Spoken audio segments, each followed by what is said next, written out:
എല്ലാ പ്രേക്ഷകർക്കും ലൈഫ് ലൈനിൻ്റെ പുതിയ എപ്പിസോഡിലേക്ക് ഒരിക്കൽ കൂടി സ്വാഗതം. മനോഹരമായ ചിരി ആരാണ് ഇഷ്ടപ്പെടാത്തത്? ചിരി നന്നായാൽ പാതി നന്നായി എന്ന് പഴമക്കാർ പറഞ്ഞിട്ടുണ്ട്. ഇന്നത്തെ ലൈഫ് ലൈൻ ചർച്ച ചെയ്യുന്നത് ചിരിയെക്കുറിച്ചാണ്. ഈ വിഷയത്തെക്കുറിച്ച് ആധികാരികമായി സംസാരിക്കാൻ നമ്മളോടൊപ്പമുള്ളത് തൃശ്ശൂരിലെ smiles international smile design studio ഉടമസ്ഥൻ ഡോക്ടർ സിജോ ആണ്. ഡോക്ടർക്ക് ലൈഫ് ലൈനിലേക്ക് സ്വാഗതം. മനോഹരമായ ചിരി എന്ന് നമ്മൾ പറയാറുണ്ട്. ചിരി ജന്മനാ തന്നെ സിദ്ധമാവുന്ന ഒന്നാണ് എന്നാണ് കേട്ടിട്ടുള്ളത്. മനോഹരമായ ചിരി എന്നാൽ നന്നായി ഉണ്ടാക്കിയെടുക്കാവുന്ന ഒന്നാണ് എന്ന് പറയുന്നു. എന്താണ് ഇതിനെക്കുറിച്ച് പറയാനുള്ളത്? ആദ്യമായി ചിരിയുടെ അഴകിനെ കുറിച്ച് ഒന്ന് സംസാരിക്കാം. എന്താണ് അതിൻ്റെ ബേസിക് ബാക്ക്ഗ്രൗണ്ടായിട്ട് അറിയേണ്ട ഒരു കാര്യം? കോസ്മെറ്റിക് ഡെൻറ്റിസ്ട്രി എന്നാണ് ഇതിനെക്കുറിച്ച് പറയുക. അതൊരു ശാഖയാണ്. ഡെൻറ്റിസ്ട്രി കഴിഞ്ഞിട്ട് BDS കഴിഞ്ഞിട്ട് പഠിക്കേണ്ട ഒരു ശാഖയാണ്. അപ്പോൾ ഞാൻ ഉദാഹരണത്തിന് ന്യൂയോർക്ക് യൂണിവേഴ്സിറ്റി കോളേജ് ഓഫ് ഡെൻറ്റിസ്ട്രിയിൽ നിന്നാണ് ഈ ഉയർന്ന് പഠിച്ചിട്ടാണ് ട്രെയിനിങ് എടുത്തിട്ട് സർട്ടിഫൈ ചെയ്തിട്ടുള്ളത്. അപ്പോൾ ചിരിയുടെ അഴകിനെ നമുക്ക് എത്രത്തോളം മാറ്റാൻ പറ്റും എന്നാണ് ഈ ശാഖയുടെ ഏറ്റവും വലിയ ഗുണം.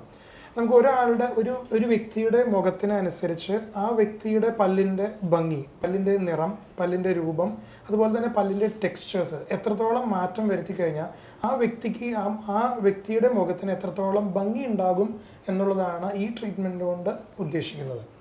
അപ്പോൾ ഉദാഹരണത്തിന് നിരതെറ്റി നിൽക്കുന്ന പല്ലുകൾ, പല്ലിൻ്റെ ഇടയിൽ വിടവുകൾ ഉണ്ടായിരിക്കുന്ന അവസ്ഥ, പൊട്ടി നിൽക്കുന്ന പല്ലുകൾ, പല്ലില്ലാത്ത അവസ്ഥ, ഇതൊക്കെ നമുക്ക് കറക്റ്റ് ചെയ്യാവുന്ന ഒരു കാര്യമാണ്. എല്ലാ ആൾക്കാർക്കും കോൺഫിഡൻസ് കുറയുന്ന ഒരു ഭാഗമാണ് ഇങ്ങനത്തെ ഞാൻ നേരത്തെ പറഞ്ഞ ഉദാഹരണ കാര്യങ്ങൾ. അതുപോലെ തന്നെ തൊണ്ണിൻ്റെ നിറം. ഇപ്പോൾ ചിലർ ചിരിക്കുമ്പോൾ തൊണ്ണ് കാണും. ഗമ്മി സ്മൈൽ എന്നാണ് ഞങ്ങൾ പറയുക അതിന്. അപ്പോൾ ഗമ്മി സ്മൈൽ കാണുന്ന കേസിൽ ചിലത് തൊണ്ണിൻ്റെ നിറം കുറച്ചുകൂടി ബ്ലാക്കിഷ് കളറായിരിക്കും. ഡാർക്ക് പിഗ്മെൻറ്റേഷൻ കൊണ്ടാണ് അങ്ങനെ ഉണ്ടാവുക. അപ്പോൾ പണ്ട് കാലത്ത് ഇപ്പോഴും മിക്ക സ്ഥലങ്ങളിലും ചെയ്യുന്നത് സ്കാൽപ്പൽ സർജറി എന്ന് പറഞ്ഞ സർജിക്കൽ പ്രൊസീജിയേഴ്സ് കൊണ്ടാണ് ആ തൊണ്ണിൻ്റെ നിറം മാറ്റുന്നത്. അപ്പോൾ നമുക്ക് പല്ലിൻ്റെ അഴകിന് ഏറ്റവും ഭംഗി വരണമെന്നുണ്ടെങ്കിൽ അതിൻ്റെ കോൺട്രാസ്റ്റ് മീഡിയ എന്ന് പറയുന്നത് തൊണ്ണാണ്. അപ്പോൾ പല്ല് എത്രത്തോളം ഇമ്പോർട്ടൻ്റ് ആണോ അത്ര തന്നെ ഇമ്പോർട്ടൻ്റ് ആണ് തൊണ്ണ്. അപ്പോൾ ഒരു കോൺട്രാസ്റ്റ് മീഡിയ പല്ലിന് വന്നാൽ മാത്രമേ ആ മുഖത്തിന് ഏറ്റവും ഭംഗി ഉണ്ടാവുള്ളൂ. ഇപ്പോൾ ഉദാഹരണത്തിന് എൻ്റെ മുഖത്ത് കാണുന്ന എൻ്റെ വായിൽ കാണുന്ന പല്ല് നിങ്ങളുടെ വായിൽ വെച്ച് കഴിഞ്ഞാൽ ചിലപ്പോൾ അതൊരു ഭംഗി ഉണ്ടാവില്ല. കാരണം എൻ്റെ മുഖത്തിൻ്റെ ഷേപ്പും നിങ്ങളുടെ മുഖത്തിൻ്റെ ഷേപ്പും ഡിഫറെൻ്റ് ആണ്. അപ്പോൾ പല്ലുകൾ തന്നെ നോക്കുകയാണെന്നുണ്ടെങ്കിൽ പല്ലുകളുടെ ഡിസൈൻ പലതരത്തിലുണ്ട്. നീളം പല്ലുകൾ കാണാം, വീതി കുറഞ്ഞ പല്ലുകൾ കാണാം, കോണിക്കലായിട്ടുള്ള പല്ലുകൾ കാണാം, സ്ക്വയറിഷ് ആയിട്ടുള്ള പല്ലുകൾ കാണാം. ഒട്ടുമിക്കവാറും ആൾക്കാരൊന്നും അതിൻ്റേതായ ഇൻട്രിക്കസീസിലേക്ക് ഇറങ്ങിച്ചെന്ന് ഈ പല്ലുകളുടെ ഷേപ്പ് ഇങ്ങനെയാണോ എന്നൊന്നും ആരും നോക്കില്ല. അപ്പം ഞങ്ങൾ ചെയ്യുന്നത് എങ്ങനെയാണെന്ന് വെച്ചാൽ ഒരാളുടെ കോൺഫിഡൻസ് ലെവൽ കുറവായി വരുമ്പോൾ അപ്പോൾ ആ പല്ലിൻ്റെ ഷേപ്പ് എങ്ങനെയാണ്, ആ വ്യക്തിയുടെ മുഖത്തിൻ്റെ ഷേപ്പ് എങ്ങനെയാണ്, അപ്പോൾ അതിനെ ഏറ്റവും മാച്ച് ചെയ്യുന്നത് എങ്ങനെയാണോ, അപ്പോൾ മാച്ച് ചെയ്യുമ്പോൾ ഇപ്പോൾ നമ്മൾ ഓന്തിനെ ഒരു സ്ഥലത്ത് കൊണ്ടുവച്ച ഓന്തിന് നിറം മാറുമെന്ന് പറയും. കേമോഫ്ലാഗിങ് ടെക്നിക്കാണ്. അപ്പോൾ നമ്മൾ പല്ലിനെയും ചെയ്യുന്നത് അതുപോലെ കേമോഫ്ലാഗിങ് ആയിട്ടുള്ള ടെക്നിക്കാണ്. അപ്പോൾ പേഷ്യൻറ്റിനും മനസ്സിലാവില്ല, വേറൊരാൾക്കും മനസ്സിലാവില്ല ആർട്ടിഫിഷ്യലായിട്ട് ചെയ്തിട്ടുള്ളതാണെന്ന്. ഒരുപാട് മിസ് യൂണിവേഴ്സുകൾ അതുപോലെ തന്നെ മിസ് വേൾഡുകൾ ഇങ്ങനത്തെ ട്രീറ്റ്മെൻറ്റ് ചെയ്തിട്ടാണ് അവർ പേഷ്യൻറ്റിന് പോകുന്നത് തന്നെ. അപ്പോൾ നമ്മൾ ഫിലിം സ്റ്റാർസും അതുപോലെ തന്നെ ഈ സെലിബ്രിറ്റീസ് ഒരുപാട് പേരും ഇങ്ങനത്തെ ഒരു സ്മൈൽ കറക്ഷൻ ചെയ്തിട്ടുണ്ട്. അപ്പോൾ ജനറൽ പബ്ലിക്കിന് ഇതിനെക്കുറിച്ച് അറിയില്ല. എല്ലാവരും വിചാരിക്കുന്നത് എല്ലാവരും നല്ല ഭംഗിയോടുകൂടെ ചിരിക്കുന്നുണ്ട്. അപ്പോൾ ചിരിക്കുന്നവർക്കെല്ലാം നാച്ചുറലായിട്ട്. അപ്പോൾ ആ നാച്ചുറൽ ചിരി കിട്ടുന്നത് 100-ൽ 10% ആൾക്കാർക്ക് മാത്രമാണ്. ബാക്കി 90% ആൾക്കാർക്കും ആർട്ടിഫിഷ്യലായിട്ട് ക്രിയേറ്റഡ് ആവണം. ഇപ്പോൾ ചിലർക്ക് പല്ല് കെട്ടിയാൽ ശരിയാവും, ചിലർക്ക് പല്ല്, ഇപ്പോൾ ഉദാഹരണത്തിന് പല്ല് ഇല്ലാത്ത ആൾക്കാർക്ക് പല്ല് വെച്ച് കഴിഞ്ഞാൽ ശരിയാവും. പക്ഷേ നമ്മൾ ചിരി കറക്ഷൻ എന്ന് ഉദ്ദേശിക്കുന്നത് സ്മൈൽ കറക്ഷൻ അല്ലെങ്കിൽ സ്മൈൽ മേക്ക് ഓവർ എന്നതിനെ കൊണ്ട് ഉദ്ദേശിക്കുന്നത് നമുക്ക് ആ ഒരു വ്യക്തിക്ക് അനുയോജ്യമായ ചിരിനെ രൂപപ്പെടുത്തിയെടുക്കുക. ആ രൂപപ്പെടുത്തിയെടുക്കുന്നതിലൂടെ ആ വ്യക്തിക്ക് ഉണ്ടാകുന്ന കോൺഫിഡൻസ് ലെവൽ ബൂസ്റ്റ് ചെയ്യുക. അതാണ് നമ്മൾ ഈ ഒരു ട്രീറ്റ്മെൻറ്റിനെ കൊണ്ട് ഉദ്ദേശിക്കുന്നത്. ചിരി പലപ്പോഴും ജന്മസിദ്ധമായ ഒന്നാണ് എന്നാണ് കേട്ടിട്ടുള്ളത്. ചിരിയിലെ മാറ്റങ്ങൾ അഥവാ സ്മൈൽ മേക്ക് ഓവർ എന്നാൽ എന്താണ്? സ്മൈൽ മേക്ക് ഓവർ എന്ന് പറയുന്നത് ഒരു പ്രൊഫഷണൽ ആയിട്ടുള്ളൊരു അപ്രോച്ചാണ്. ഒട്ടുമിക്കവാറും ആൾക്കാർ സാധാരണ ഒരു ചിരി നന്നാക്കാനായിട്ട് പോകുന്ന ഒരു ഡെൻറ്റിസ്റ്റിൻ്റെ അടുത്താണ്. പല്ല് എന്ന് പറഞ്ഞാൽ ഡെൻറ്റിസ്റ്റാണ് പല്ല് ശരിയാക്കുന്നത് കൊണ്ട് സാധാരണ ജനങ്ങൾ പോകുന്നത് ഡെൻറ്റിസ്റ്റാണ്. അപ്പോൾ സ്മൈൽ ഡിസൈനിങ് എന്ന് പറയുന്നത് ഒരു പുതിയൊരു മേഖലയാണ്. അപ്പോൾ ഇതിലേക്ക് അത്യാവശ്യമായിട്ട് വേണ്ട ഒരു സാധനം, ഒന്ന് പ്രൊഫഷണലിസവും, രണ്ട് ഇതിലേക്ക് വേണ്ടുന്ന ട്രെയിനിങ്ങും, മൂന്നാമത്തെ ഒരു ആർട്ടിസ്റ്റിക് ടച്ചുമാണ്. അപ്പോൾ പ്രൊഫഷണലിസം എന്ന് പറയുന്നത് ബേസിക് ജനറൽ ഡെൻ്റൽ എഡ്യൂക്കേഷനാണ് ഇതിന് വേണ്ടത്. രണ്ടാമത്തെ ഞാൻ പറഞ്ഞ പോലെ ട്രെയിനിങ്. ആ ട്രെയിനിങ് നമുക്ക് കിട്ടേണ്ടത് നല്ല യൂണിവേഴ്സിറ്റീസ് നിന്ന്, ഇപ്പോൾ ഞാൻ ഉദാഹരണത്തിന് ഞാൻ പഠിച്ചിട്ടുള്ളത് അമേരിക്കൻ ന്യൂയോർക്ക് യൂണിവേഴ്സിറ്റി എന്നാണ്. അപ്പോൾ അതുപോലെ ഇപ്പോൾ UK മാഞ്ചസ്റ്റർ യൂണിവേഴ്സിറ്റി ഉണ്ട്. ഇവിടെ നിന്നൊക്കെ നമുക്ക് സ്മൈൽ ഡിസൈനിങ്ങിൽ നമുക്ക് ഉയർന്ന് പഠിക്കാൻ പറ്റും. അപ്പോൾ അങ്ങനെയുള്ള വ്യക്തികളുടെ അടുത്ത് വേണം നമുക്ക് സ്മൈൽ ഡിസൈനിങ്ങിനോ സ്മൈൽ കറക്ഷനോ വേണ്ടി ചെല്ലാനായിട്ട്. അങ്ങനെ ക്വാളിഫൈഡ് ആയിട്ടുള്ള ഒരു ഡോക്ടറെ അടുത്ത് ചെന്ന് കഴിഞ്ഞ് കഴിഞ്ഞാൽ നമുക്ക് രണ്ടാമത്തെ കാര്യം എന്താ വെച്ച് കഴിഞ്ഞാൽ അദ്ദേഹം ചെയ്യുന്ന ട്രീറ്റ്മെൻറ്റുകൾ എന്തൊക്കെയാണെന്നുള്ളത് ആദ്യം അറിഞ്ഞിരിക്കേണ്ടത് വളരെ നല്ലതാണ്. അപ്പോൾ മിക്കവാറും ആൾക്കാർക്ക് ഇതിനെക്കുറിച്ചുള്ള അജ്ഞരായിരിക്കാം. കാരണം ഇങ്ങനെ ഒരു ട്രീറ്റ്മെൻറ്റ് ചെയ്യാൻ പറ്റുമോ, ഇങ്ങനെ ഒരു ട്രീറ്റ്മെൻറ്റ് ചെയ്ത് എൻ്റെ ചിരിയുടെ ഭംഗി കൂട്ടാൻ സാധിക്കുമോ എന്നൊക്കെയാണ് പലരും ചിന്തിക്കാറ്. പേഷ്യൻസ് നമ്മുടെ ക്ലിനിക്കിൽ വന്ന് നമ്മളോട് ചോദിക്കണം എന്നാണ് ഞാൻ പറയാറ്. അപ്പോൾ മുൻപും പിൻപും, അതായത് ട്രീറ്റ്മെൻറ്റിന് മുൻപുള്ള ചിത്രങ്ങളും ശേഷം കഴിഞ്ഞിട്ടുള്ള ചിത്രങ്ങളും ഒരുപാടെണ്ണം പേഷ്യൻസ് കണ്ട് അത് ബോധ്യപ്പെട്ടിട്ട് വേണം നമ്മളൊരു ട്രീറ്റ്മെൻറ്റ് ചൂസ് ചെയ്യാൻ. അപ്പോൾ സ്മൈൽ ഡിസൈനിങ് എന്ന് പറയുന്നത് ഒരു പ്രൊഫഷണൽ ആയിട്ടും അതുപോലെ തന്നെ ഒരു കോസ്മെറ്റിക് ഡെന്റിസ്റ്റിൻ്റെ പ്രൊഫഷണൽ ആയിട്ടുള്ള എബിലിറ്റിയും അതുപോലെ തന്നെ ക്രിയേറ്റിവിറ്റി ആയിട്ടുള്ള എബിലിറ്റിയും കൂടി ചേർന്നിട്ട് നമുക്കൊരാളുടെ പല്ലിൻ്റെ നിറം, ഒരു പല്ലിൻ്റെ ഷേപ്പ്, അതുപോലെ തന്നെ പല്ലിൻ്റെ ടെക്സ്ചർ ആ വ്യക്തിയുടെ മുഖത്തിന് അനുയോജ്യമായ വിധം രൂപപ്പെടുത്തിയെടുക്കുന്നതിനെയാണ് നമ്മൾ സ്മൈൽ ഡിസൈനിങ് എന്ന് പറയുന്നത്. സ്മൈൽ മേക്ക് ഓവർ എന്നാണ് നമ്മൾ സ്മൈൽ ഡിസൈനിങ്ങിലൂടെ നമ്മൾ ക്രിയേറ്റ് ചെയ്യുന്ന ഒരു സൃഷ്ടി. ആ സൃഷ്ടിനെയാണ് സ്മൈൽ മേക്ക് ഓവർ എന്ന് പറയുന്നത്. സ്മൈൽ മേക്ക് ഓവർ തുടങ്ങിയ സർജറികളിലെല്ലാം താല്പര്യം കാണിക്കാറുള്ളത് സാധാരണയായി സെലിബ്രിറ്റീസാണ്. സാധാരണക്കാർക്കിടയിൽ ഇത് എത്രത്തോളം അഫോർഡബിൾ ആണ്? വളരെ നല്ലൊരു ചോദ്യമാണ് ഇപ്പോൾ ചോദിച്ചത്. കാരണം ഈ സ്മൈൽ മേക്ക് ഓവറും സ്മൈൽ ഡിസൈനിങ്ങും US തുടങ്ങിയിട്ട് ഏകദേശം 80 കൊല്ലത്തിന് മുകളിലായി. നമ്മുടെ ഇന്ത്യയിലേക്ക് സ്മൈൽ ഡിസൈനിങ് വന്നിട്ടുള്ളത് സെലിബ്രിറ്റീസ് മുഖേനയാണ്. അപ്പോൾ നോർത്ത് ഇന്ത്യയിൽ ഇപ്പോൾ ഈ പറഞ്ഞ പോലെ ഐശ്വര്യ റായ്, സുഷ്മിത സെൻ, മാധുരി ദീക്ഷിത്, ഇവരൊക്കെ താബു, ഇവരൊക്കെ ചെയ്ത സ്മൈൽ ഡിസൈനിങ് ചെയ്തതും സ്മൈൽ ട്രീറ്റ്മെൻറ്റും ചെയ്തവരാണ്. ഇപ്പോൾ സാധാരണ വ്യക്തികൾ വിചാരിച്ചിരുന്നത് സ്മൈൽ ട്രീറ്റ്മെൻറ്റ് എന്ന് പറയുന്നത് വളരെ എക്സ്പെൻസീവ് ആയിട്ടുള്ള ഒരു ട്രീറ്റ്മെൻ്റ് ആണെന്നാണ്. അപ്പോൾ ആ എക്സ്പെൻസീവ് എന്നുള്ള ആ ഒരു ഫോബിയ ആൾക്കാരിൽ നിന്ന് മാറ്റി സാധാരണക്കാരനും താങ്ങാവുന്ന രീതിയിൽ സ്മൈൽ ഡിസൈനിങ്ങിനെ കൊണ്ടുവരികയാണ് ഞാൻ ചെയ്തിട്ടുള്ള ഒരു ഇത്. അപ്പോൾ നമുക്ക് സാധാരണക്കാർക്ക് അപ്പോൾ നമുക്ക് അഫോർഡബിൾ, അവരുടെ ഒരു ബഡ്ജറ്റ് ഉണ്ടാവും. അപ്പോൾ നമുക്ക് ഇത്ര രൂപ നമുക്ക് ഇതിനു വേണ്ടി ചിലവാക്കാം. അപ്പോൾ നമ്മളൊരു ഡ്രസ്സ് മേടിക്കാൻ പോകുമ്പോൾ പോലും നമുക്ക് ഒരു ബഡ്ജറ്റ് ഉണ്ടായിരിക്കും. നമ്മൾ ഇന്ന സാധനം കടയിലേക്ക് ചെല്ലുമ്പോൾ ഇത്രയാണ് ഇന്ന സാധനങ്ങൾ മേടിക്കാവുന്ന ഒരു ബഡ്ജറ്റ് എന്ന് പറയുന്ന പോലെ തന്നെ സ്മൈൽ മേക്ക് ഓവറിനും അങ്ങനെ ഒരു ബഡ്ജറ്റ് വേണമെന്നാണ് ഞാൻ പറയുക. അപ്പോൾ അതിൻ്റെ അഫോർഡബിലിറ്റി നോക്കി ആ ഫീസിബിലിറ്റിയും നമുക്ക് ആ ബഡ്ജറ്റിൽ നമുക്കത് ഫീസിബിൾ ആണോ എന്ന് നോക്കി സാധാരണക്കാർക്ക് പോലും ഇന്ന് നമുക്ക് സ്മൈൽ മേക്ക് ഓവർ ചെയ്യാനായിട്ട് സാധിക്കും. സെലിബ്രിറ്റീസും നമ്മുടെ അവിടെ ക്ലിനിക്കിൽ സ്മൈൽ മേക്ക് ഓവേഴ്സ് ചെയ്യുന്നുണ്ട്. ബട്ട് സ്റ്റിൽ നമുക്ക് സാധാരണക്കാർക്കും അങ്ങനത്തെ ഒരു ട്രീറ്റ്മെൻറ്റ് അഫോർഡബിൾ ആണ്. ഇത് സാധാരണയായി പല്ലുകളിലുള്ള മാറ്റം വരുത്താൻ മാത്രമാണോ അതോ ചുണ്ടുകളിൽ എന്തെങ്കിലും മാറ്റം വരുത്തേണ്ടതുണ്ടോ? സ്മൈൽ ഡിസൈനിങ് എന്ന് പറയുമ്പോൾ ഡെൻറ്റോസ്കെലിറ്റൽ അല്ലെങ്കിൽ ഡെൻറ്റോസ്കെലിറ്റൽ കം മസ്കുലർ ട്രീറ്റ്മെൻറ്റും കൂടിയാണ്.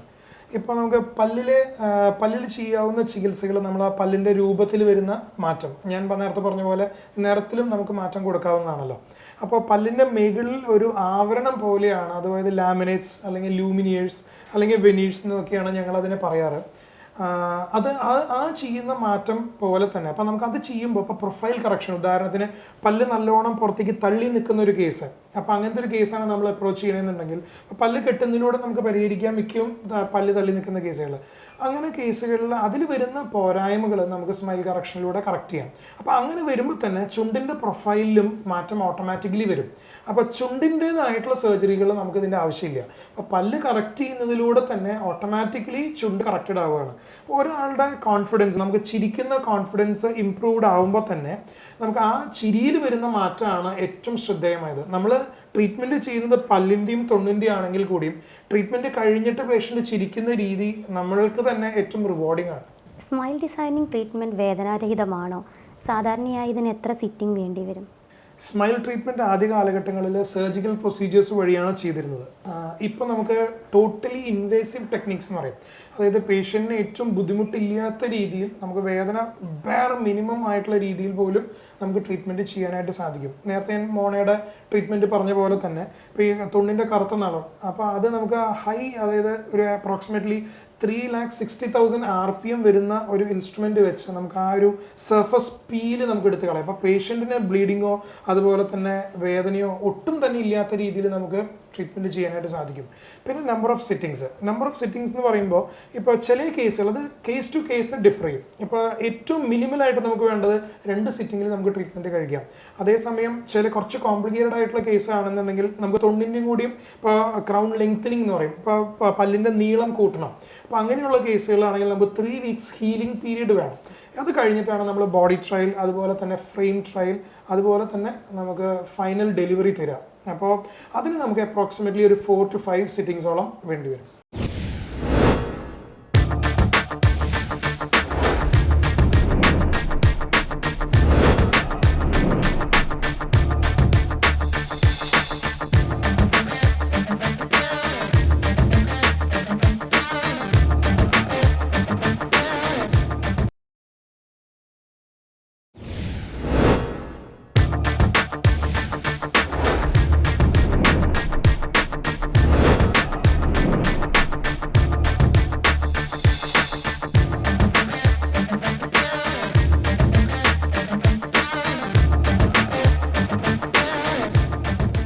ട്രീറ്റ്മെൻറ്റിന് ശേഷം റെസ്റ്റ് എടുക്കുകയോ അതുപോലെ തന്നെ ജോലിക്ക് പോകുന്നതിന് മറ്റും തടസ്സം നേരിടുകയോ അതുപോലെ തന്നെ ഭക്ഷണം കഴിക്കുന്നതിന് മറ്റു ബുദ്ധിമുട്ടുകൾ അനുഭവപ്പെടുകയോ ഉണ്ടാവാറുണ്ടോ?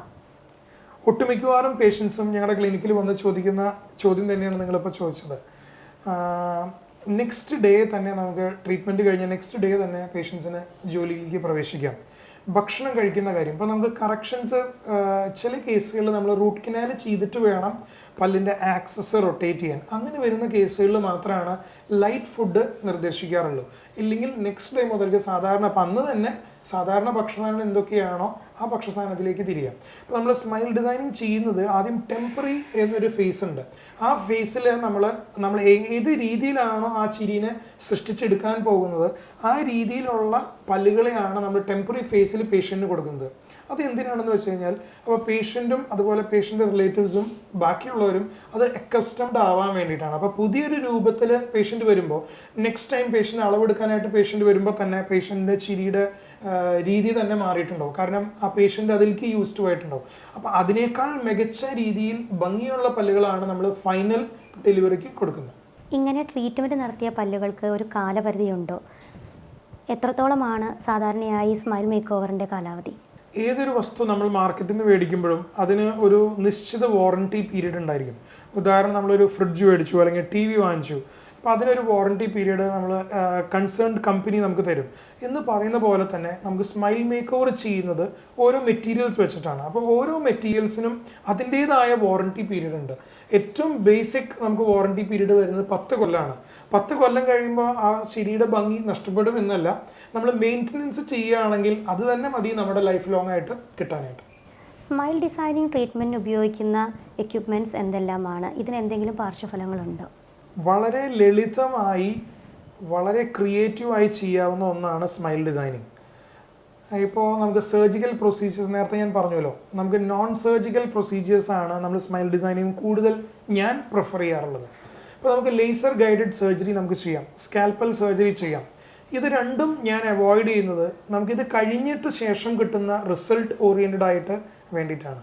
അപ്പോൾ ഞാൻ ഉദ്ദേശിക്കുന്നത് നമുക്കൊരു 3,60,000 RPM നമ്മൾ ഉപയോഗിക്കുന്ന എക്യുപ്മെൻറ്റ്സ്. ഇപ്പോൾ നമ്മൾ എയറോട്ടർ എന്ന് പറഞ്ഞാൽ സിമ്പിൾ നമ്മൾ ഹാൻഡ് പീസ് വെച്ചിട്ട് പോലും നമുക്ക് പല്ലിൻ്റെ ഷേപ്പിനെ കോൺടൂസിനെ നമുക്ക് മാറ്റിയെടുക്കാൻ പറ്റും. ഇപ്പോൾ ഡീപിഗ്മെൻറ്റേഷൻ സർജറീസ് പോലും നമുക്ക് എയറോട്ടർ വെച്ചിട്ട് ബേഴ്സ് വെച്ചിട്ട് ഡയമണ്ട് ഹെഡഡ് ബേഴ്സ് വെച്ചിട്ട് നമുക്ക് റീകോണ്ടോർ ചെയ്ത് ചെയ്യാൻ പറ്റും. അപ്പോൾ വളരെ എക്സ്പെൻസീവ് ഏത് ട്രീറ്റ്മെൻറ്റും നമുക്ക് 2 രീതിയിൽ ചികിത്സിക്കാം. അതായത് ഒന്ന് നമുക്ക് ഏറ്റവും എക്സ്പെൻസീവ് മോഡിലേക്ക് പോകാം, അല്ലെങ്കിൽ ഏറ്റവും ബാർ മിനിമത്തിൽ വർക്ക് ചെയ്യാം. ഇപ്പോൾ ബാർ മിനിമത്തിൽ വർക്ക് ചെയ്യുമ്പോൾ നമുക്ക് എല്ലാ ആൾക്കാർക്കും അത് അഫോർഡബിലിറ്റി ഉണ്ടായിരിക്കും. ഏറ്റവും എക്സ്പെൻസീവ് മോഡിലേക്ക് ഏത് നമ്മൾ ഉപയോഗിക്കുന്ന, ഇപ്പോൾ ഉദാഹരണത്തിന് എക്സ്റേസ് ഉണ്ട്, 2 ഡയമെൻഷൻ അല്ലെങ്കിൽ സിംഗിൾ ഡയമെൻഷൻ ഇമേജസ് നമുക്ക് കിട്ടുന്നത്, നമുക്ക് 3D ഇമേജസ് കിട്ടുന്ന എക്സ്റേസ് ഉണ്ട്. അപ്പോൾ 3D ഡെപ്തോട് കൂടെ നമുക്ക് കാണാവുന്ന ഇമേജസ് ഉണ്ട്. അപ്പോൾ അങ്ങനത്തെ ഉപകരണങ്ങൾ വെച്ച് ഉപയോഗിക്കുന്ന ട്രീറ്റ്മെൻറ്റ് പ്രൊസീജിയേഴ്സ് എപ്പോഴും എക്സ്പെൻസീവ് ആയിരിക്കും. അതേസമയം സാധാരണക്കാർക്ക് താങ്ങാൻ വേണ്ടി നമ്മൾ നോർമൽ പ്രൊസീജിയേഴ്സ് കൂടി ഇതേ ഗുണനിലവാരത്തോടു കൂടെ തന്നെ നമുക്ക് ട്രീറ്റ്മെൻറ്റ്സ് ചെയ്യാൻ സാധിക്കും. സാധാരണയായി ഏത് പ്രായക്കാരാണ് സ്മൈൽ മേക്ക് ഓവർ ട്രീറ്റ്മെൻറ്റിനായി ഡോക്ടറെ സമീപിക്കുന്നത്? അതുപോലെ സ്ത്രീകളാണോ പുരുഷന്മാരാണോ കൂടുതലായും സമീപിക്കുന്നത്? പ്രായപരിധി എന്ന് പറഞ്ഞാൽ ഏകദേശം ഒരു 18 വയസ്സിന് ശേഷം 15 വയസ്സിന് ശേഷം നമുക്ക് ഈ ട്രീറ്റ്മെൻറ്റ് സ്റ്റാർട്ട് ചെയ്യാവുന്നതാണ്. കൂടുതലും ചോദിച്ചതുപോലെ കൂടുതലും സ്ത്രീകളാണ് ഞങ്ങളുടെ ട്രീറ്റ്മെൻറ്റ് വരുന്നത്. കൂടുതൽ സ്മൈലിനെ കുറിച്ചും കോസ്മെറ്റിക്സിനെ കുറിച്ചും മുഖഭംഗിനെ കുറിച്ചും കൂടുതൽ ധാരണയുള്ളത് സ്ത്രീകൾക്ക് ആയതുകൊണ്ടായിരിക്കാം ഒരുപക്ഷെ സ്ത്രീകൾ ഞങ്ങളുടെ അടുത്ത് വരുന്നത്. പക്ഷേ ആണുങ്ങളും ഇന്നത്തെ പോലെ പുരുഷന്മാരും ഈ കാര്യത്തിൽ ഒട്ടും പിന്നിലല്ല. കാരണം ഇപ്പോൾ ഈ കഴിഞ്ഞ ഒരു കൊല്ലത്തിനുള്ളിൽ ഞാൻ മനസ്സിലാക്കിയത് വെച്ചാൽ സ്ത്രീകളുടെ പോലെ തന്നെ പുരുഷന്മാരും ഇപ്പോൾ മുഖ സൗന്ദര്യത്തിന് ഈക്വൽ ഇമ്പോർട്ടൻസ് കൊടുത്തുകൊണ്ടിരിക്കുകയാണ്. പ്രായപരിധി ഇപ്പോൾ എത്ര പ്രായം വേണമെങ്കിലും ടു ദി എൻഡ് എത്ര പ്രായമുള്ള ആൾക്കാർക്ക് വേണമെങ്കിലും ഈ ട്രീറ്റ്മെൻറ്റ് ചെയ്യാം. നന്നേ ചെറുപ്പമുള്ള ആൾക്കാരോട് നമ്മൾ ഈ ട്രീറ്റ്മെൻറ്റ് ചെയ്യുന്നത് ഒഴിവാക്കാനാണ് പറയുക. പിന്നെ നാച്ചുറൽ പ്രൊസീജിയേഴ്സ് കൂടെ, അതായത് ഓർത്തഡോണ്ടിക് ട്രീറ്റ്മെൻറ്റ്, പല്ല് കെട്ടുന്ന പ്രൊസീജിയേഴ്സ് കൂടെ ചെയ്യാൻ സാധിക്കുന്ന ട്രീറ്റ്മെൻറ്റ് ആണെങ്കിൽ നമ്മൾ തീർച്ചയായിട്ടും ആ ഒരു രീതിയാണ് നമ്മൾ ആദ്യം പ്രിഫർ ചെയ്യുക. ഇപ്പോൾ ചിലർക്ക് കല്യാണത്തിന് മുൻപാണ്, തൊട്ട് മുൻപാണ് ഞങ്ങളുടെ ട്രീറ്റ്മെൻറ്റ് വരും. കല്യാണത്തിന് ചിലപ്പോൾ ഒരാഴ്ച 2 ആഴ്ച മുൻപുള്ളപ്പോഴാണ്. അപ്പോൾ അങ്ങനെ വരുമ്പോൾ നമുക്ക് പല്ല് കെട്ടിയിട്ട് പല്ല് ശരിയാക്കി കൊണ്ടുവന്നിട്ട് ട്രീറ്റ്മെൻറ്റ് ചെയ്യാനുള്ള സാവകാശം അവരുടെ ഉണ്ടാവില്ല. അപ്പോൾ അങ്ങനെയുള്ള കേസുകളാണ് നമ്മളിവിടെ കൂടുതലും ട്രീറ്റ്മെൻറ്റിനായിട്ട് വരുന്നത്. പല്ലിനെ സംബന്ധിച്ച് എന്ത് കാര്യങ്ങൾക്കും ഒരു ഡെൻറ്റിസ്റ്റിൻ്റെ സേവനം തേടുന്ന ആളുകളാണ് നമ്മൾ മലയാളികൾ. സ്മൈൽ മേക്ക് ഓവർ ട്രീറ്റ്മെൻറ്റ് ഏതൊരു ഡെൻറ്റിസ്റ്റിനും ചെയ്യാവുന്ന ഒന്നാണോ? നോർമലി പല്ല് എന്ന് പറയുന്നത് അസോസിയേറ്റഡ് ആയിട്ടുള്ളത് ഡെൻറ്റിസ്റ്റുകളാണ്. അതുകൊണ്ട് എല്ലാവരും ഡെൻറ്റിസ്റ്റുകളെയാണ് സാധാരണ അപ്രോച്ച് ചെയ്യുക. ഇപ്പോൾ സ്മൈൽ കറക്ഷൻ അല്ലെങ്കിൽ സ്മൈൽ ഡിസൈനിങ് അല്ലെങ്കിൽ സ്മൈൽ മേക്ക് ഓവർ എന്നുള്ളത് അതിന് സ്പെഷ്യലായിട്ട് നമുക്ക് ട്രെയിനിങ് ആവശ്യമാണ്. ഒരു പ്രൊഫഷണൽ അപ്രോച്ച് ഉണ്ടാവണം നമുക്ക് അങ്ങനത്തെ ഒരു ട്രീറ്റ്മെൻറ്റ് എടുക്കണം എന്നുണ്ടെങ്കിൽ.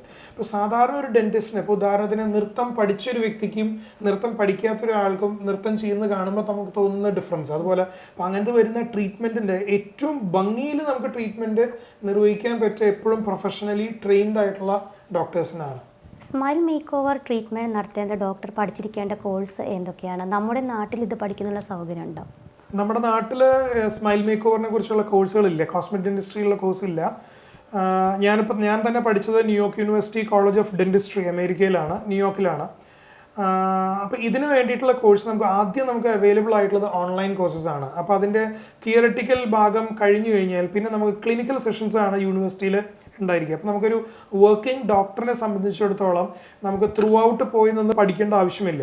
അപ്പോൾ നമുക്ക് ഈ ഓൺലൈൻ കോഴ്സസ് കഴിഞ്ഞ് അതിൻ്റെ തിയററ്റിക്കൽ എക്സാംസ് കഴിഞ്ഞ് കഴിഞ്ഞാൽ ക്ലിനിക്കൽ സെക്ഷൻ നിർബന്ധമായിട്ട് നമ്മൾ യൂണിവേഴ്സിറ്റിയിൽ പോയിട്ട് തന്നെ അറ്റൻഡ് ചെയ്യണം. അപ്പോൾ അതിന് ആ ക്വാളിറ്റി സമയം നമ്മൾ അവിടെ ഇൻവെസ്റ്റ് ചെയ്തേ പറ്റും. സാധാരണ ഡെൻറ്റിസ്റ്റിനോടൊപ്പമുള്ള ലാബ് ടെക്നീഷ്യന്മാർക്ക് സ്മൈൽ മേക്ക് ഓവർ ഡെൻറ്റിസ്റ്റിനോടൊപ്പം പ്രവർത്തിക്കാൻ സാധിക്കുമോ? അത് വളരെ നല്ലൊരു ചോദ്യമാണ്. കാരണം സാധാരണ ഞാൻ പറയാറ് എപ്പോഴും ഒരു ത്രികോണം, അതായത് പേഷ്യൻറ്റ്, ഡോക്ടർ, അതുപോലെ തന്നെ ലാബ് ടെക്നീഷ്യൻ, ഈ 3 പേരും തമ്മിലൊരു അണ്ടർസ്റ്റാൻഡിങ് ഉണ്ടെങ്കിൽ മാത്രമേ നമുക്ക് സ്മൈൽ മേക്ക് ഓവർ എക്സലൻ്റ് ആയിട്ട് നമുക്ക് കിട്ടുള്ളൂ. കാരണം നമുക്ക് പേഷ്യൻറ്റിന് തരുന്ന ഇൻപുട്ടുകൾ, അതുപോലെ തന്നെ പേഷ്യൻ്റെ തൊലിയുടെ നിറം, പേഷ്യൻ്റെ മുഖത്തിൻ്റെ രൂപഘടന, ഇത് മുഴുവൻ നമുക്ക് ലാബ് ടെക്നീഷ്യൻ കാണുന്നില്ല, ഡോക്ടർ മാത്രമേ കാണുന്നുള്ളൂ. അപ്പോൾ മിക്ക ഡെൻറ്റിസ്റ്റുകൾക്കും ഉണ്ടാവുന്ന പോരായ്മ എന്താണെന്ന് വെച്ച് കഴിഞ്ഞാൽ ഇത് ഈ പേഷ്യൻറ്റിൻ്റെ അളവ് മാത്രമാണ് ലാബിലേക്ക് ട്രാൻസ്ഫർ ചെയ്യുന്നത്. അപ്പോൾ നോർമൽ ഒരു ലാബ് ടെക്നീഷ്യൻ കാണുന്നത് അച്ചാണ്. അച്ചിൽ അദ്ദേഹം അയാളുടെ കരവിരുതിനനുസരിച്ച് ഏറ്റവും മനോഹരമായിട്ടുള്ള പല്ലുകൾ അയാൾ സൃഷ്ടിച്ചിട്ടുണ്ടായിരിക്കും. പക്ഷേ പേഷ്യൻ്റ് വായിൽ വെക്കുമ്പോൾ അത് മനോഹരമല്ലാതായി തീരുന്നതിൻ്റെ പ്രധാന കാരണം പേഷ്യൻറ്റിൻ്റെ മുഖം കാണുന്നില്ല, പേഷ്യൻറ്റിൻ്റെ തൊലിയുടെ നിറം കാണുന്നില്ല, പേഷ്യൻ്റെ മുഖത്തിൻ്റെ രൂപഘടന ശ്രദ്ധിക്കാത്തത് കൊണ്ടാണ്. അപ്പോൾ നമ്മൾ ചെയ്യുന്നതോടൊപ്പം തന്നെ ഒരു ടെക്നീഷ്യനും ഇതിൽ ക്വാളിഫൈഡ് ആവണം. അപ്പോൾ ഞാൻ പോയതിന് ശേഷം ഞങ്ങളുടെ ലാബിലത്തെ ടെക്നീഷ്യൻസ് ഇതിനു വേണ്ടി മാത്രം ട്രെയിൻ ചെയ്യാനായിട്ട് അമേരിക്കയിലേക്ക് പോയി. അപ്പോൾ നമുക്കൊരു ക്വാളിറ്റി ടീമിനെ ബിൽഡപ്പ് ചെയ്താൽ മാത്രമേ നമുക്ക് എക്സലൻ്റ് ആയിട്ടുള്ള ഒരു ടീം ബിൽഡപ്പാണ്, ഒരു ടീം വർക്കാണ് സ്മൈൽ ഡിസൈനിങ്. പണ്ട് കാലത്ത് വിചാരിച്ചിരുന്ന ഡോക്ടേഴ്സാണ് ഏറ്റവും ശ്രേഷ്ഠരായിട്ടുള്ളതെന്നാണ്. പക്ഷെ അതിനേക്കാൾ ഉപരി ഡോക്ടറും പേഷ്യൻറ്റും അതുപോലെ തന്നെ ലാബ് ടെക്നീഷ്യനും ഒരുമിച്ച് നിന്നാൽ മാത്രമേ നമുക്ക് മനോഹരമായിട്ടുള്ളൊരു വർക്ക് നമുക്ക് ഡെലിവറി ചെയ്യാനായിട്ട് സാധിക്കുകയുള്ളൂ. ഡയബറ്റീസ്, കൊളസ്ട്രോൾ തുടങ്ങിയ അസുഖങ്ങളുള്ളവർക്ക് സ്മൈൽ മേക്ക് ഓവർ ട്രീറ്റ്മെൻറ്റ് നടത്താൻ സാധിക്കുമോ? ഡയബറ്റിസ് ഉള്ള കേസുകളിൽ നമ്മൾ കാണുന്ന ഒരു പ്രത്യേകത എന്താണെന്ന് വെച്ച് കഴിഞ്ഞാൽ മോണരോഗം ഉണ്ടായിരിക്കും. ഇപ്പോൾ മോണരോഗമുള്ള എല്ലാവർക്കും ഡയബറ്റിസ് ഉണ്ടാവണമെന്നില്ല, പക്ഷേ ഡയബറ്റിസ് ഉള്ള എല്ലാവർക്കും, ഒട്ടുമിക്കവാറും ആൾക്കാർക്കും, മെജോറിറ്റി ആൾക്കാർക്കും മോണരോഗം ഉണ്ടായിരിക്കും. അപ്പോൾ മോണരോഗം ഉണ്ടാകുമ്പോൾ മോണ പഴുക്കും, പല്ലുകൾ ആടാനായിട്ട് തുടങ്ങും. അപ്പം അങ്ങനെ വരുന്ന കേസുകളിൽ നമ്മൾ അതിന് റൂട്ട് കനാൽ ചെയ്ത്, റൂട്ട് കനാലിൻ്റെ നെഗറ്റീവ്, അതായത് കോൺട്രാ ഇൻഡിക്കേഷൻ എന്താണെന്ന് വെച്ച് കഴിഞ്ഞാൽ പല്ലും എല്ലും തമ്മിൽ ഒട്ടിപ്പിടിക്കുക എന്നുള്ളൊരു കണ്ടീഷനാണ്. അപ്പം അങ്ങനെ വരുന്ന അവസ്ഥ ഉണ്ടാക്കിയെടുത്തിട്ട് നമ്മൾ പല്ലിനെ ഉറപ്പിക്കുകയാണ്. അതായത് ഇപ്പോൾ ഉദാഹരണത്തിന് മണ്ണൊലിപ്പ് തടയാൻ നമ്മൾ ചെടികളും മരങ്ങളും വെച്ച് പിടിപ്പിക്കുന്നു എന്ന് പറയുന്ന പോലെ ഈ ഒരു ട്രീറ്റ്മെൻറ്റ് വഴി നമുക്ക് പല്ലിനെ എല്ലിൽ ഉറപ്പിക്കാനായിട്ട് സാധിക്കും. കൊളസ്ട്രോൾ ഇതിനോട് അനുബന്ധിച്ചിട്ട് യാതൊരു വ്യത്യാസങ്ങളും ഇല്ല. കൊളസ്ട്രോൾ ഉള്ള പേഷ്യൻസിന് നമുക്ക് ട്രീറ്റ്മെൻറ്റ് ചെയ്യാനായിട്ട് സാധിക്കും. സ്മൈൽ കറക്ഷന് ചെല്ലുമ്പോൾ ശ്രദ്ധിക്കേണ്ട കാര്യങ്ങൾ എന്തൊക്കെയാണെന്ന് TCVയുടെ പ്രേക്ഷകരോട് ഡോക്ടർ ഒന്ന് പറയാമോ? ആദ്യമായി തന്നെ നമ്മളൊരു കോസ്മെറ്റിക് ഡെന്റിസ്റ്റിനെ തിരഞ്ഞെടുക്കുമ്പോൾ ശ്രദ്ധിക്കേണ്ട കാര്യങ്ങളെക്കുറിച്ച് ഞാൻ പറഞ്ഞുതരാം. ഒന്ന്, അദ്ദേഹം പ്രൊഫഷണലി ക്വാളിഫൈഡ് ആണോ, ട്രെയിൻഡ് ആണോ എന്നുള്ളത് കണ്ടുപിടിക്കേണ്ട ഒരു വസ്തുതയാണ്. ആദ്യമേ തന്നെ നമ്മളിപ്പോൾ ഒരു ഉദാഹരണത്തിന് എന്ത് വസ്തു നമ്മൾ മേടിക്കാൻ പോകുമ്പോഴും നമ്മൾ അതിനെക്കുറിച്ച് A to Z നമ്മൾ അന്വേഷിച്ചതിന് ശേഷം മാത്രമേ നമ്മൾ ആ ഒരു ട്രീറ്റ്മെൻറ്റിലേക്ക് പ്രവേശിക്കാവൂ എന്നുള്ള ഒപ്പീനിയനുള്ള ഒരാളാണ് ഞാൻ. അപ്പോൾ എന്നെക്കുറിച്ചാണെങ്കിൽ പോലും 10 പേരോട് അഭിപ്രായം ചോദിച്ചതിന് ശേഷം മാത്രം നമ്മൾ ട്രീറ്റ്മെൻറ്റിനായിട്ട് ഇറങ്ങിത്തിരിക്കുക. അതോടൊപ്പം തന്നെ ഡോക്ടറെ അടുത്ത് ചെല്ലുമ്പോൾ ഡോക്ടർ ചെയ്തിട്ടുള്ള വർക്കുകൾ അത് ഏത് ടൈപ്പ് ആണെങ്കിലും ബിഫോർ ആൻഡ് ആഫ്റ്റർ പിക്ചേഴ്സ് നിർബന്ധമായിട്ടും കാണണം. കാരണം മിക്ക ഡോക്ടേഴ്സും ചെയ്യുന്നത് കമ്പ്യൂട്ടറിൽ നിന്ന് ഇൻ്റർനെറ്റിൽ നിന്ന് ഡൗൺലോഡ് ചെയ്തിട്ടുള്ള ഇമേജസ് കാണിച്ചിട്ടാണ് പേഷ്യൻറ്റിനോട് ഇന്ന രീതിയിലുള്ള ട്രീറ്റ്മെൻറ്റ് ചെയ്യുക എന്ന് സാധാരണ പറയാം. അപ്പം നമുക്ക് എൻ്റെ അടുത്ത് വരുന്ന പേഷ്യൻസിന് നമ്മൾ ട്രീറ്റ്മെൻറ്റ് ചെയ്തിട്ടുള്ള കേസുകൾ കാണിച്ചു കൊടുത്തിട്ടാണ് അവരുടെ സാറ്റിസ്ഫാക്ഷൻ കൂടിയും ഇതിൽ ഏറ്റവും ഇൻവോൾവ്മെൻ്റ് ആയിട്ടുള്ള ഒരു ഘടകമാണ്. കാരണം പേഷ്യൻ്റ് സാറ്റിസ്ഫാക്ഷൻ ഇല്ലെങ്കിൽ നമുക്ക് ഈ ട്രീറ്റ്മെൻറ്റ് വേസ്റ്റാണ്. കാരണം ആ സാറ്റിസ്ഫാക്ഷനോട് കൂടെ നമ്മൾ ഈ ട്രീറ്റ്മെൻറ്റ് വൈൻഡപ്പ് ചെയ്യുക എന്നുള്ളതാണ് എന്നെ സംബന്ധിച്ചിടത്തോളം എനിക്ക് കിട്ടുന്ന ഏറ്റവും വലിയൊരു റെക്കഗ്നിഷൻ. ചിരി ആരോഗ്യം വർദ്ധിപ്പിക്കുമെന്നാണ്. മനോഹരമായ ചിരിയുടെ ഭാവഭേദങ്ങളെപ്പറ്റി ഇത്രയും സമയം നമ്മളോടൊപ്പം പങ്കുവച്ചത് smiles international design studio doctor Sijo ആണ്. എല്ലാ പ്രേക്ഷകർക്കും നന്നായി ചിരിക്കാൻ സാധിക്കട്ടെ എന്ന് ആശംസിച്ചുകൊണ്ട് ഇന്നത്തെ ലൈഫ് ലൈൻ സമാപിക്കുന്നു.